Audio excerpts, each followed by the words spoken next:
What up, YouTube? It's your boy Ryo coming at you again with another one, and just like I promised in the last video, this one's about brakes.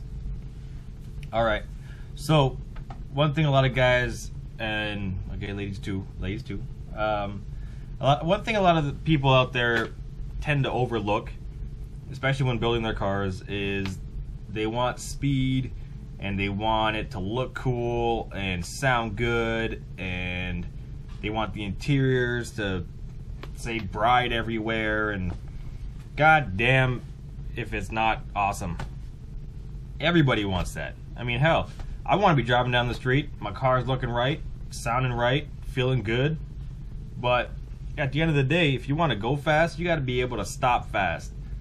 And that's a big problem. That's a big problem because a lot of people, they don't really think of brakes. They don't really think, oh man, just put a turbo in my car, should probably get some brakes too. No, they're probably thinking, my car's fast now, better make it look fast. No. This is the way you gotta do it. Alright, so what I did was basically I got myself happy with the amount of power that's in the car. I got myself happy with the way my car is about to sound. I got myself happy with all the parts that I'm about to put in it, interior, exterior, power-wise, sound-wise, whatever you want to call it. I'm pretty happy, and I usually every once in a while I'll just test it. You know what I mean? Not basically. I mean, give it a little go. And if I feel like the car doesn't really stop that well, then it's time for an upgrade.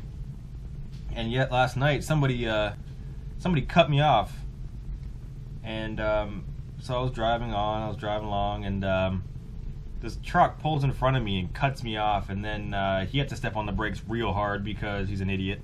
So I'm like, okay, whatever. I step on the brakes real hard, and it felt like I was trying to stop on ice. Just kept going.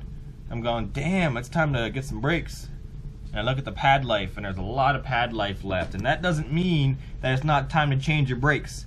That just means your brakes are fucked. You're probably gonna die if you think that you can get away with that extra 2 or 3 millimeters of pad life just because the life is there. That doesn't necessarily mean that your brakes are still good.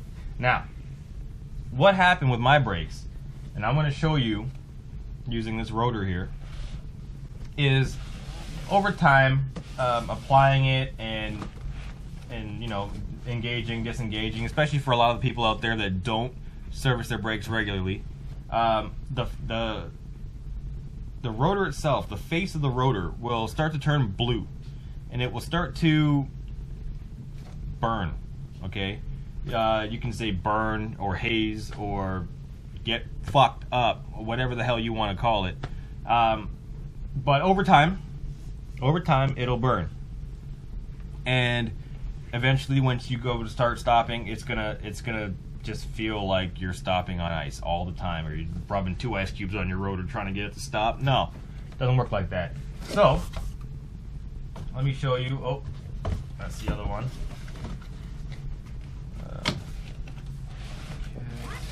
Let me show you the broken box first, because I kind of crumpled this box up a little bit.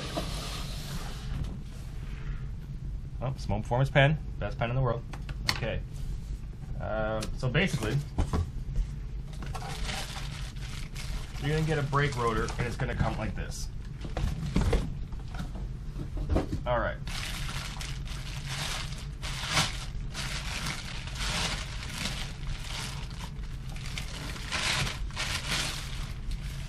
Okay, so there is your brake rotor. Okay, let me grab this camera here and bring it a little closer.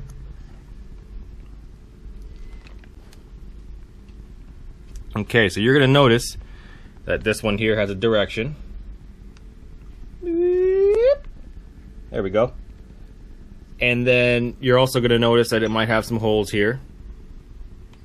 Might have some holes there. And then of course the holes that go through the studs. Now, these ones here are slotted. Okay, so the slot is not really there to cool it's kind of there just to cut away at the pad every time you stop, so you're always stopping on fresh brake pad. Make sure that friction material is always new, ready to go.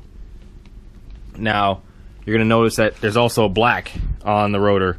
Now that paint there is going to stop it from rusting and build up over time and all kinds of grime and stuff from sticking to the rotor. Okay, so here's the fins. Now, it's kind of hard to see. And try and turn around a little bit. Okay, maybe. Alright, you're just going to have to take my word for it. But inside, those vanes are not straight. If they were straight, then you're going to get a whole lot of whistling and annoying noises, and it's just not cool. So, another difference that you're going to get from a quality rotor to a rotor that's just, I don't know, an eBay or aftermarket junk versus the aftermarket quality. You're going to notice if you run your fingers along these slits, okay, just like this, straight down, and you push a little bit, you're going to feel it sharp. You're going to feel that it actually could cut something.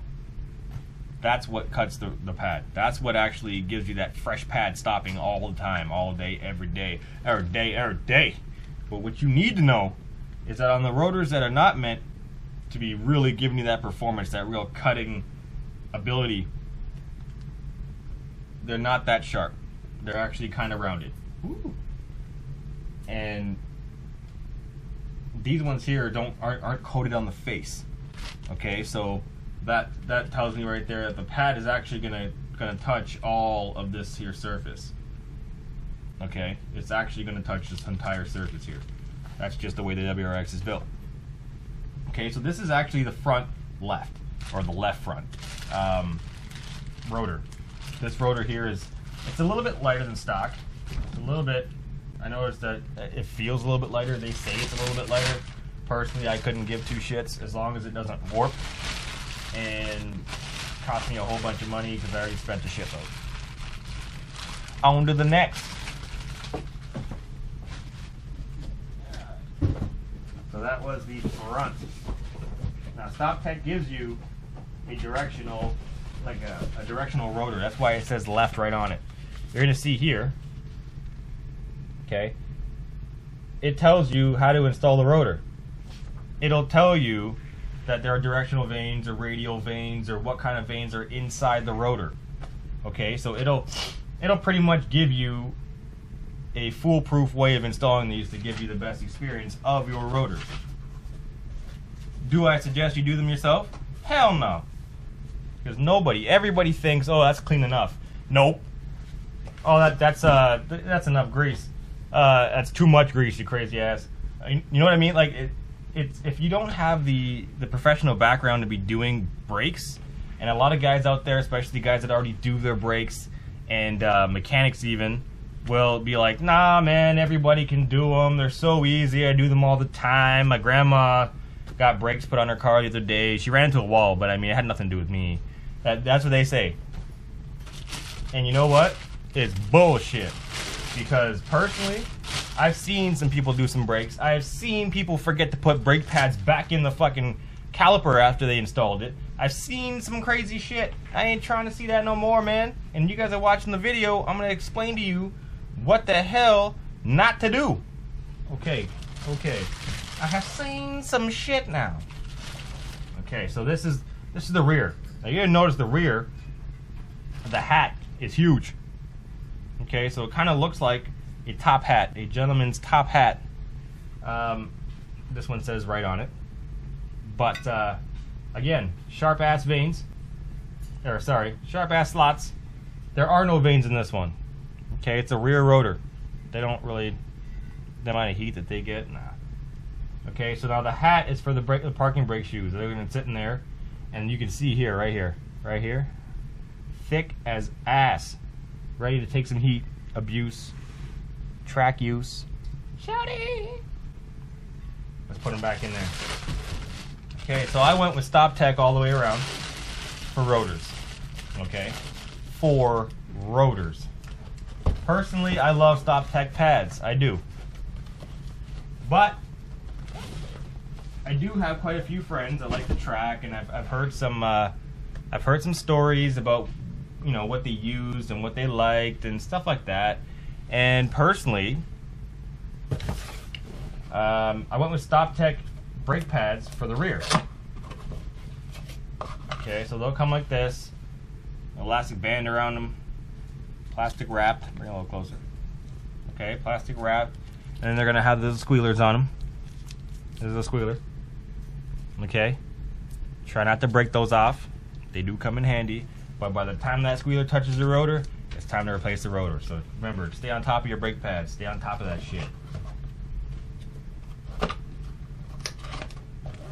This is for the rear, okay? So that's what the box kind of looks like, depending on what kind of usage you're going to be using for. All right, my babies right here. Okay, these are the Project Mu front pads. Now, the Project Mus are very hard to get a hold of sometimes, depending on where you go. Okay, so depending on where you go, sometimes these pads can be very difficult to find. But for the most part, I was lucky enough to have somebody that had them in stock, and probably will have them in stock forever, because he knows I'll be using these like there's no tomorrow. Now, Project Mu pads, they do not last very long. They do not give off a low amount of brake dust. And that matter of fact, if anyone wants to tell me that their pad stop better than stock and has less brake dust in it than stock, then you are confused. You are confused. I'm just gonna stop there. You are confused. Now, I did not buy them because they are turquoise, okay? And you know who you are when you're watching this video, and we had this conversation already. I did not buy these because of the color. Goddamn. But they do look nice. They do look nice. I'm not gonna be upset about that. I'm not gonna be upset. Okay, I'm a little bit upset. Again, squealers, well, they're well adhesed onto there. I mean, they're on there good. I've seen some other ones where you can just touch them and they fall right off. But yep, this is the Project Mu set. It'll say that right there on the pad. And they will stop. They will freaking stop. Okay, I know they perform well. Lots of brake dust, so you will be cleaning your rims regularly. If not regularly, more than regularly. And last but not least, is another part that gets overlooked real often. Now, I did try to find the Project Mu brake lines, but they were discriminating. They were hating because I could only find them for the STI, but not the WRX, BRZ guys. So I got these bad boys. Okay, so these are the Technafit brake lines. They come in all sorts of colors in case you can somehow actually see the color of your brake line. Again, yellow, red, blue, green, maybe not green, but clear, smoke, black, I don't know, you name it, they got it. They will also custom make you brake lines, which is cool. Now, this is the company that used to own Goodrich. This is pretty much a Goodrich design. And they just separated. This guy sold the company, started up technafit, and bam, I have them right here. So I'm gonna put these bad boys on. We're gonna bleed them out properly, and then we'll see how they work out. Hopefully they work out real nice, because they ain't cheap. The Technafit brake lines, they are cheap though. They are. Whoo! For a company that knows what the hell they're doing, they sure as hell sold these for a very low price. Alright guys, well, I showed you my brake setup. You saw a few of my other setups, but we are not even close to done yet. We are, well, let me show you. Here, see those boxes down there? That's it's a lot of shit. So I'll get at you soon. It's your boy Ryo signing out. Peace out. One love. holla at your boy. Simone Performance, Toronto Tuner Syndicate. What up?